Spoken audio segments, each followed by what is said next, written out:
Hello दोस्तों, कैसे हैं? आशा करते हैं आप सब ठीक ही होंगे। तो आज का कहानी धूप और छाँव। दो बहनों की ये कहानी बयां करती है जीवन का सत्य क्या है।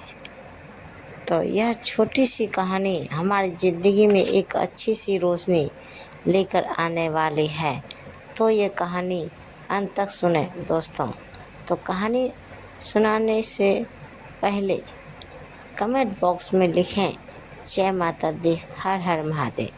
तो दोस्तों, बिना देरी किए हुए कहानी शुरू करते हैं। वह टहलती हुई पेड़ पौधों की सुरंगनुमा गलियों से होकर गुजरी तो उसे एहसास हुआ जो हो चुका है उसे रोका नहीं जा सकता था। बगीचों की काली गिरी दलदली मिट्टी के रास्तों से होते हुए वो तालाब किनारे जा पहुँची। सूरज की एक किरण मकड़ी की जालों भरी शाहतीर से तिरछी आ रही थी, जो सीधे पहले सीढ़ियों पर बैठी युवती पर पड़ रही थी। उसने आने की आहट सुनी तो पीछे पलटकर बोली, इधर आ जाओ। वह युवती मौन स्वाद के बीच वहां आकर बैठ गई। दोनों की नजरें मिली और दर्द की टिस दोनों के दिमाग में घूम गई। यह दोनों कुछ समय पहले तक एक दूसरे के विपरीत थी। एक बिल्कुल अलमस्त नाजुक सी तो दूसरी एकदम होशियार और जिम्मेदार। एक हर जिम्मेदारी को बेखूबी निभाती तो दूसरी छोटे छोटे काम को भी अंजाम ना दे पाती। दोनों एक दूसरे को सख्त नापसंद करती थी। बेशक वो सगी बहनें थी, किस्मत ने उनकी शादी भी एक ही घर में दो भाइयों से करवा दी, जिस कारण जो मेरी बहन शैली थी वो देवरानी बन गई और जो छोटी बहन कैरी थी वो जेठानी बनी। छोटी बहन हर समय अपनी बड़ी बहन को जताने की कोशिश करती कि तुम भले हर काम में मुझसे बेहतर हो, पर मैं तुमसे ओहदे में अब बड़ी हूँ। बचपन की ये तकरार शादी होने पर दुश्मनी में बदल गई, लेकिन विधाता ने दोनों की किस्मत शायद एक ही कलम की स्याही से लिखी थी। बड़े भाई यानी केरी के पति अमेरिका में डॉक्टर थे और छोटे भाई यानी शैली के पति शिप पर काम करते, जिसके कारण वो अक्सर कई महीनों बाहर रहते थे। इसी दौरान कोरोना नामक महामारी ने पैर पसार लिए। एक दिन अचानक लॉकडाउन की घोषणा हो जाती है।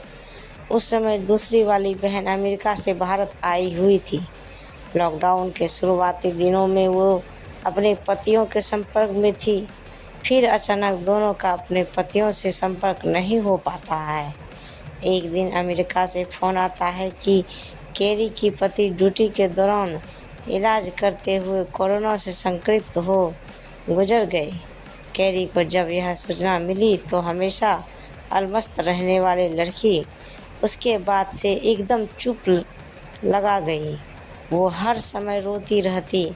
उसके गालों की त्वचा नीचे मांसपेशियों गीली और कांपती रहती थी। उसकी बड़ी बहन शैली चाहती कि वह हालात से समझौता करे, यूं ही हर वक्त रोते रहने के बजाय परिस्थितियों का डटकर मुकाबला करे। कोई चीज़ थी जो उसे अंदर ही अंदर टुकड़े टुकड़े कर रही थी। इसी बीच दूसरी बहन के पति के बारे में भी सूचना आती है कि उनके शिप को समुद्री डाकुओं ने लूट लिया और खून खराबे के चलते सभी 14 कर्मचारियों की मौत हो गई। तालाब की सीढ़ियों पर बैठी दो जवान सुंदर युवतियों, जो हमेशा एक दूसरे के विरुद्ध खड़ी रही, आज अपने अपने दुख में एक दूसरे को हिम्मत बंधा रही थी।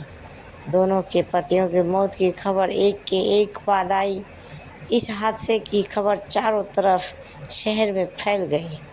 बहुत सारे जानने वाले रिश्तेदार मिनट मिनट पर फ़ोन करते और कहते, क्या करें, हम तो मातम पोशी करने वाला आना चाहते हैं, लेकिन हम लाचार हैं। इस कोरोना काल में हम आ नहीं सकते, नहीं तो दौड़ कर चले जाते।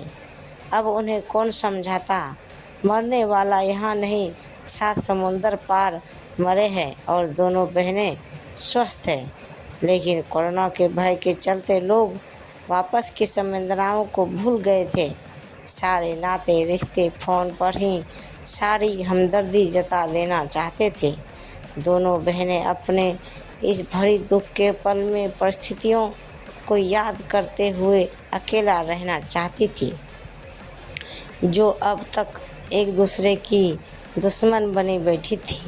पतियों की मौत के बाद से एक दूसरे को जड़ों से महसूस करने लगी थी। उन्होंने एक दूसरे के मन को समझा और घंटों रोने के बाद जो शांत और जिम्मेदार बहन थी, बोली, चलो अब घर चलते हैं, तुमने कल रात से कुछ नहीं खाया है। दूसरे ने कहा, नहीं, मुझे घर नहीं जाना, वहाँ फ़ोन की घंटी चैन से रोने भी नहीं देती है। इस तालाबंदी में सब सुनसान था।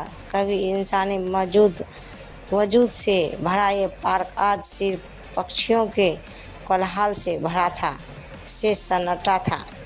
वो गहराते अंधेरे में सरकती चली गई। घर वापस आते ही अपने दुखों से घिर गई। कमरे में मौजूद हर सामान उन्हें अपने पतियों की याद दिलाती। टीवी के सामने पड़ी वो आराम कुर्सियाँ, जिन पर वो कभी बैठकर ठहाके लगाते थे, और उनकी पत्नियां उन्हें यूं ही हंसते मुस्कुराते देखकर खुश होती थी। अब सुनसान थी। बिना उनके ये घर नहीं लगता था। दोनों बहनों के बीच बहुत कम बात होती थी, क्योंकि उन्हें आपस में सिर्फ लड़ना आता। परिवार के बाकी सदस्य उनके पास लॉकडाउन की वजह से आ नहीं सकते थे। ऐसे कोई रिश्ते थे उनकी ज़िंदगी में जिन्हें उनकी फिक्र थी। लेकिन कोरोना काल की विपत्ति में सब बेबस थे। वापस आने पर जो भी रसोई में बचा था, दोनों ने खाया और अपने अपने कमरों में सोने चली गई। उन्होंने दरवाज़ों को खुला रखा, क्योंकि दरवाज़ा बंद करने पर उन्हें अपने पतियों की और याद आने लगती। उस घर में एक नौकर हमेशा मौजूद रहता था, पर लॉकडाउन के चलते वह भी अपने गांव में फंसा था। वे दोनों उकता कर अपने अपने फ़ोन ज़्यादातर ऑफ रखने लगी थी। जिसके फ़ोन का इंतज़ार रहता था, वह तो अब कभी करने वाला ही नहीं, इसलिए क्या करना फ़ोन ऑन रखे। लेकिन उस दिन न जाने क्या था जो छोटी बहन को सोने नहीं दे रहा था। वो बार बार बेचैन होकर बैठ जाती। वैसे तो वह रोज़ की थी, लेकिन उस दिन उसे अपने पति की कुछ ज़्यादा समस्या आ रही थी। वह रोने लगी। जब मन बेहद घबरा गया तो उसने फ़ोन ऑन किया। फ़ोन चालू करते ही व्हाट्सएप के ढेरों अनरीड मैसेज ब्लिंक करने लगे। एक नंबर को देखकर यह चौंक गई। ऐसा कैसे हो सकता है, यह तो उसके पति का नंबर था। वह मैसेज खोलती है तो उसमें एक फ़ोन नंबर होता है और उस पर लिखा होता है, प्लीज़ इस पर कांटेक्ट करें। वो मन में ढेरों सवाल लिए उस नंबर पर डरते हुए कॉल करती है। उसे लगा ज़रूर कोई सरकारी कार्रवाई होगी। रिंग जाते ही वहाँ से हेलो की आवाज़ आती है। हेलो मैडम, आप मैसेज कैरी बोल रही हो? बेहद घबराई आवाज़ में वह बोलती है, जी हाँ, आपके लिए एक अच्छी खबर है। जो 7 लोग मृत घोषित किए गए थे, उनमें आपके पति का नाम नहीं है। वो बीमार थे और दूसरे अस्पताल में भर्ती थे। एक ही नाम का होने की वजह से गलती हो गई है। वो अभी अस्पताल में भर्ती है। फिलहाल वो स्वस्थ है और ज़िंदगी ही आपसे बात करेंगे जल्द ही। Good night. यह कहकर फ़ोन काट लिया जाता है। उसने दुखों को अंधेरी गली में जाते देखा। पीली रोशनी के बल में चीज़ों को धुंधले आकर नजर आ रहे थे, मानो भारी उथल पुथल के बीच में आकारों की नई दुनिया उभर रही थी। उसका मन खुशी से भर गया और सांस जैसे अटक गई। वो भागकर बहन के कमरे में जाती है, लेकिन कमरे के दरवाजे पर ठिठक जाती है। बेचारी शैली उनके मन ही मन सोचा, क्या उसे बताना ठीक होगा? मेरी खुशी से बहन का दुख बढ़ जाएगा। इस बात को फिलहाल अपने तक रखना ही सही होगा। वह बहन के पास जाती है, देखती है कि शैली चैन की नींद सोई हुई है। उसका आधा चेहरा तकिए में छुपा था, जैसे अभी अभी रोकर सोई होगी, ऐसा अनुभव हो रहा था। उसके चेहरे पे एक अजीब सी शांति थी। वह थोड़ा करवट लेती तो चेहरे पर संजीव सी मुस्कुराहट बिखर जाती, जिनमें खुशी के भाव थे। हालांकि पलकें बंद थी, फिर भी ऐसा लग रहा था कि शब्द फूट पड़ेगा। मन में कितना भी दुख हो, नींद उन्हें धीरे धीरे घुराकर खुशनुमा सपनों में तब्दील कर देती है। रात काफ़ी ढल चुकी थी। कैरी बिना कुछ बोले अपने कमरे में वापस आ जाती है। शैली को लगता है जैसे नींद में कोई उसे जगा रहा है।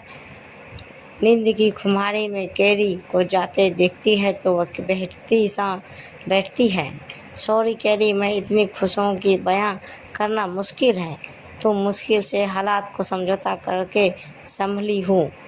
महसूस करके अपने भाग को दोष दो मेरी बहन, जो होगा देखा जाएगा। फिलहाल मैं तुम्हें यह नहीं दिखा सकती है कि वह अपनी बाएं हथेली का सीधा करके अपने मोबाइल में आए और कई बार पढ़े जा चुके हैं मेल को फिर से एक बार पूछती है, जिसमें लिखा होता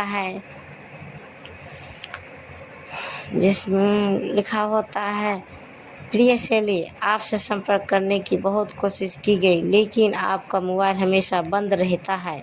इसलिए मेल कर रहा हूँ कि जिस शिप को समुद्री लुटेरों द्वारा लूट गया था, पर आशंका थी कि सभी कर्मचारी मारे गए, उसके बारे में पता चला कि लाइफ बोट के जरिए 3-4 लोग उस पर से भागने में कामयाब हो गए थे। उनमें से एक आपके पति भी थे। मैंने उन्हें खुद अपनी आंखों से सुरक्षित देखा है और आपको जल्द ही वापस आएंगे। शैली इस मैसेज को कई बार पढ़ती है, फिर कैरी के पास बिस्तर पर जाकर उसे सर को प्यार से सहलाती है। मेरी छोटी बहन, मैं तुम्हें अपनी खुशी बताकर दुखी नहीं कर सकती। तभी फ़ोन की घंटी बजती है और वह जाती है। दोस्तों, ये पारिवारिक कहानी आप सबको कैसी लगी, कृपया नीचे कमेंट बॉक्स में हमें ज़रूर बताएं। कहानी को पूरा सुनने के लिए शुक्रिया। तो अभी तक दोस्तों जो भी हमारे चैनल को सब्सक्राइब नहीं किए हैं, प्लीज़ वो हमारे चैनल को सब्सक्राइब कर रहे हैं और बेल आइकन घंटा ज़रूर दबाएं। तो दोस्तों प्रेम से बोलिए जय माता दी, हर हर महादेव। तो ऐसे ही वीडियो देखने के लिए हमारे चैनल को सब्सक्राइब करें और वीडियो को लाइक ज़रूर करें। धन्यवाद। तो दोस्तों मिलते हैं अगले वीडियो के साथ, तब तक बाय बाय दोस्तों।